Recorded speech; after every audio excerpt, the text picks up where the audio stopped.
Bonjour à tous, c'est Roméo Cournal, le coach intuitif, et nous marchons ensemble sur le chemin qui mène à soi. Et ça ne s'arrête pas. Aujourd'hui, pourquoi devenir un thérapeute est une mauvaise idée?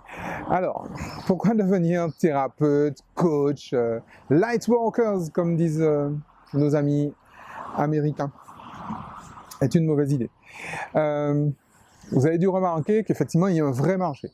Il y a un vrai marché du bien-être, il y a un vrai marché de l'accompagnement, il y a une vraie tendance. Ça veut également dire qu'il y a un vrai besoin. D'accord? Je crois que l'humain a vraiment besoin d'être accompagné sur le chemin qui mène à soi, même si peu ont conscience que c'est ce dont ils ont besoin. Le fait est qu'effectivement, il y a un développement des neurosciences, des thérapies brèves, de la psychologie énergétique. On a vu des choses quasi miraculeuses effectivement arriver sur le point de vue de la santé physique, la santé émotionnelle, la santé, en santé mentale, je ne sais pas, mais bon, mais sur le bien-être général, sur l'accompagnement, la réussite de projet, le portage de projet, la création d'entreprise, le relationnel. Ok, très bien, très bien, c'est parfait, c'est génial, c'est génial.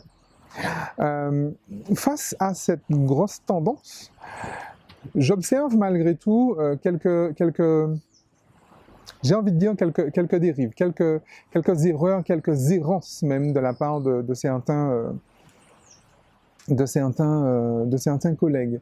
C'est vrai qu'accompagner l'humain, c'est à mon sens le plus beau métier du monde, puisque c'est le mien. Donc tant qu'à avoir un métier, autant penser que c'est le plus beau du monde. Et c'est vrai que c'est le plus beau métier du monde.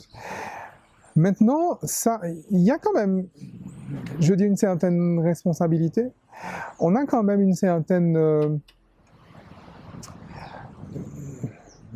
engagement, mais il y a une nécessité d'un certain sérieux, j'ai envie de dire.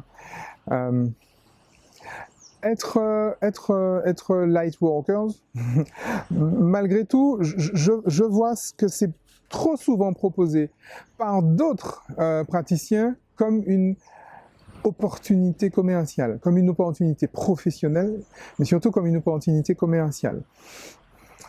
C'est dommage. C'est dommage. Pourquoi?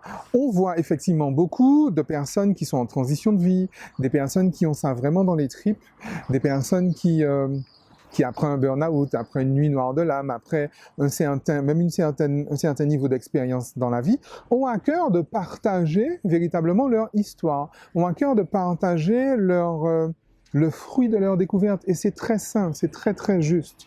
Et vous savez, quand je regarde des publicités, même des 4 par 3, hein, devenez sophrologue, devenez coach, devenez ceci, devenez cela. Même certaines pratiques thérapeutiques qui sont excellentes ont été, je pense, perverties par ça. Je veux parler d'Access Bar, par exemple. Il y a à mon avis des glissements, finalement, qui se font. Encore une fois, les outils en eux-mêmes sont excellents. Les outils en eux-mêmes fonctionnent. Maintenant, l'outil ne fait pas le thérapeute. Je vous le redirai bien des fois les jours prochains, mais l'outil ne fait pas le thérapeute. Maîtriser l'hypnose ne fait pas de vous un excellent hypnothérapeute. Maîtriser la sophrologie ne fait pas de vous un excellent sophrologue. Être premier major de votre promotion en, je sais pas, en Access Bar, en RT, en GTS, en ce que vous voulez, ne fait pas de vous un excellent thérapeute. Et en fait, je vois, puisque je les accompagne, ces personnes-là, des personnes qui très souvent passent, par exemple, du statut salarié au statut d'indépendant. Alors, première chose, on va revenir après sur les histoires d'intelligence émotionnelle, mais retenez que c'est certainement la position la plus difficile, la plus dangereuse qui soit. Et il est absolument impératif que la position de travailleur indépendant soit temporaire, soit transitoire. Demandez à Robert Kiyosaki ce qu'il en pense.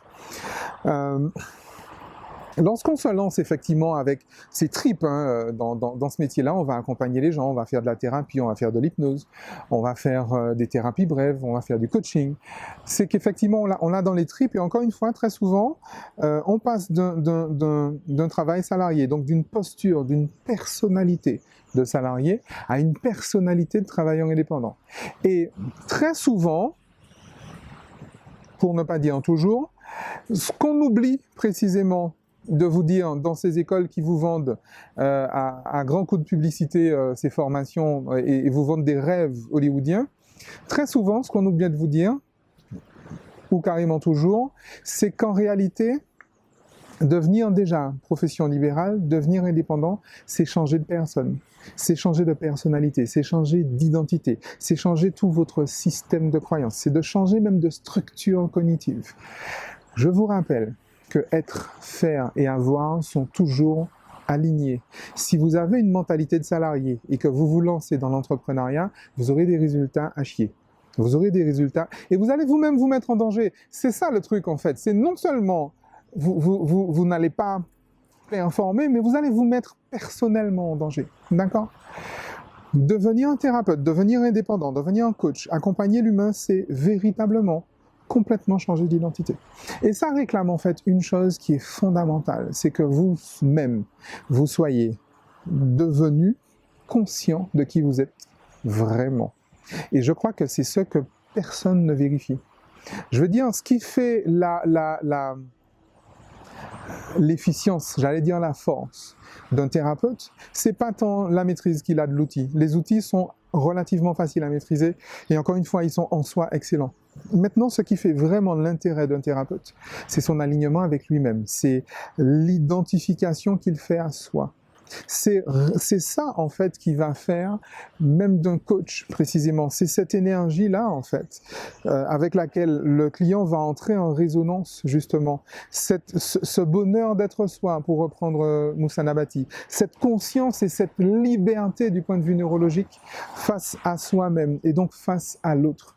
La démarche thérapeutique est une démarche profondément humaine et j'insiste bien là-dessus, vous sentez bien avec quelle force je vous dis tout ça, parce qu'encore une fois, je vois encore, même si je sais bien que ça va, avec les années, ça va se calmer, mais je vois encore trop, j'ai envie de dire, même si c'est pas un jugement normatif, mais je vois encore trop de mes collègues qui se retrouvent effectivement en difficulté, qui ne sont pas accompagnés dans l'essentiel, véritablement. Et encore une fois, en tant que coach, en tant que thérapeute, en tant que lightworker, l'essentiel n'est pas dans l'outil, l'essentiel n'est pas dans l'énéagramme, l'essentiel n'est pas dans la neuroscience, l'essentiel n'est pas dans Néanti, l'essentiel n'est pas dans l'hypnose, l'essentiel n'est pas dans la PNL, c'est pas ça l'essentiel. Ça, ce ne sont que des outils.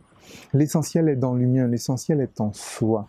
Et donc, il est absolument fondamental de vous rappeler ça. Je ferai d'autres vidéo sur ce thème-là et on va arriver bientôt à une proposition. Justement, je vais vous expliquer la proposition d'accompagnement que je fais aux Lightworkers. On va voir dans une prochaine vidéo pourquoi justement, alors que les outils sont excellents, la thérapie ne fonctionne pas et pourquoi certains clients repartent déçus, pourquoi les praticiens eux-mêmes ne s'en sortent pas dans l'accompagnement thérapeutique qu'ils proposent.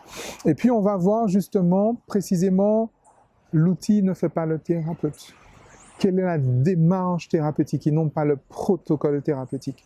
Quelle est la démarche thérapeutique qui a le plus de chances de fonctionner?